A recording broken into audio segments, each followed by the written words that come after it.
Welcome to another edition of the New York MRA Hot Seat.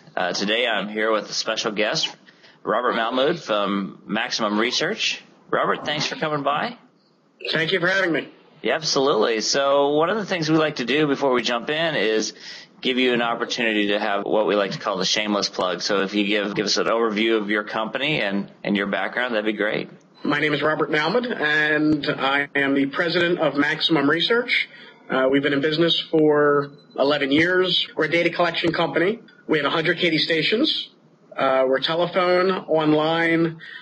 We do recruiting for IDIs and focus groups and web interviews, and we deal with hard-to-reach respondents for B2B and consumer.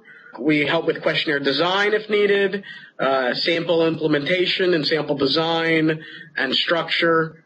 And sometimes we'll even go as far as statistical analysis. Our interviewers are trained in the special industries for the B2B, whether it's pharmaceutical or C-level. We have actually different interviewers for the different industries. And often clients come to us for their clients to monitor. They choose our company due to the quality of research we do. As the world has changed, with online research taking a larger lion's share than it used to, how strong is telephone research today compared to the online? I would say that telephone has obviously definitely taken a hit since online has become so big, and especially has taken a hit since the crash of 2009. A lot of clients are doing their best to save money, and that's where online would come in. Is the market share gone? Absolutely not. Telephone's not going anywhere. Telephone data collection is extremely important, and clients know when they need data collection and they know when they need telephone. Hey, online you're going to get extremely fast turnaround, and it's quick and down and dirty, and that's great, and it's cheap. For telephone, you can't replace a good open end. For instance, if online, I could see someone answering about a product or service, and a respondent might say good. And in the old days, they would say for telephone, well, what do you mean by good? Right. It's probe.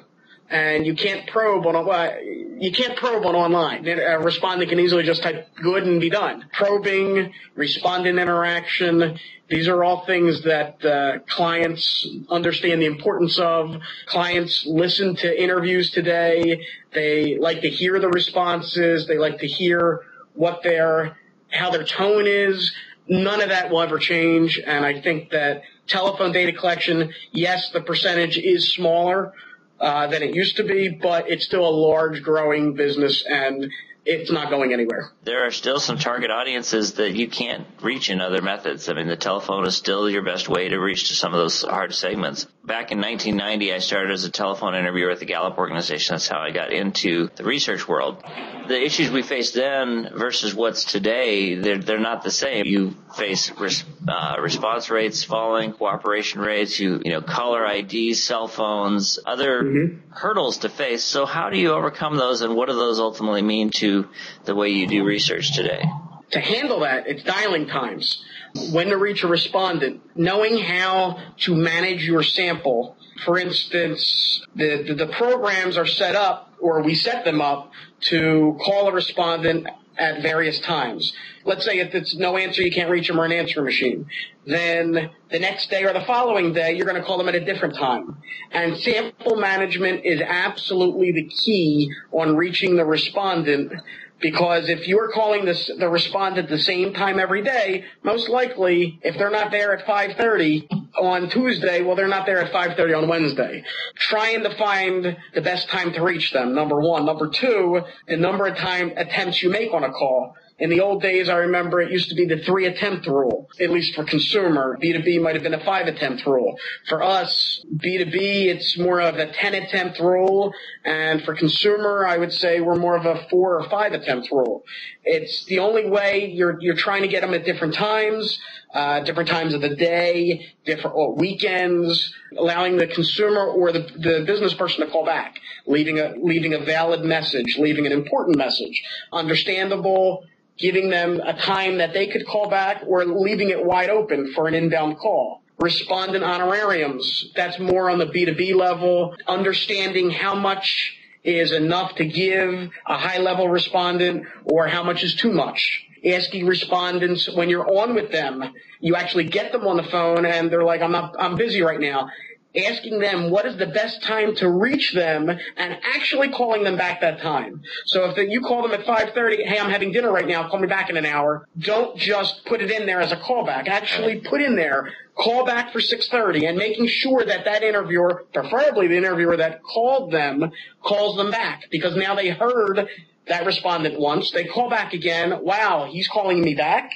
You're more inclined to get that respondent to do it. And even if they don't, on that second call, put it in again. Well, tell me, what is the best time to reach you? Sample management is key with how things are going today with cell and answering machines and caller ID. It's the only way. And something that's becoming big is dialing people on their cell phones. Dialers didn't exist when I first started doing telephone interviewing, or if they did exist, they weren't really used in research. Today, a lot of companies rely on dialers because it allows you to cost effectively manage some of these really bigger campaigns. But with cell phones, you can't use dialers today. How is that impacting the way you do research, and what's the answer there? Well, first of all, my company doesn't have a dialer, so it's actually pretty easy for me.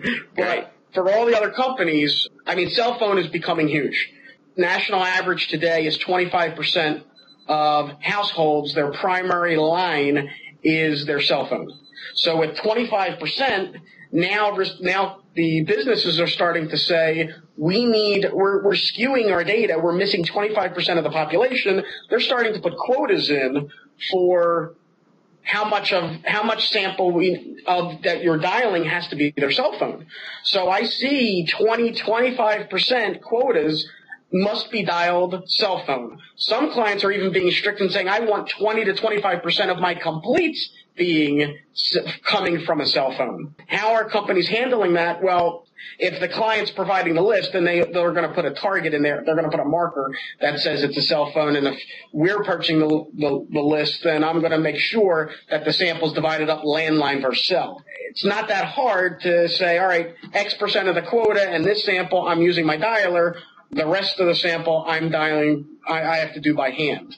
We're doing more and more of it, and more clients are stuck on it, and it's the wave of the future. So unless the FCC changes the law and says that you can use a dialer to dial cell phone, we need to adjust to it. And my company has adjusted fine, and I'm sure everyone has, but it's a growing business, and we need to be prepared for more and more clients saying, this is how it is.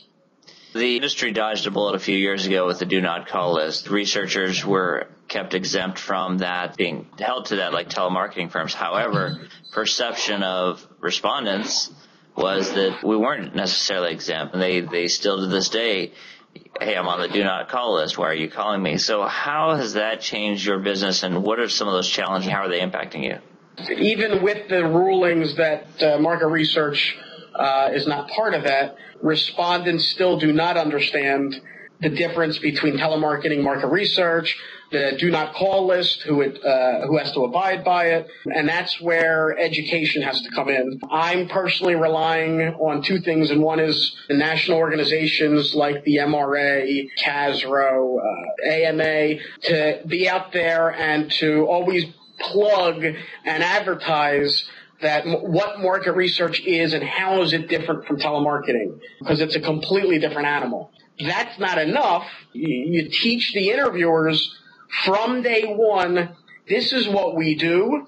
This is how we're different from telemarketing.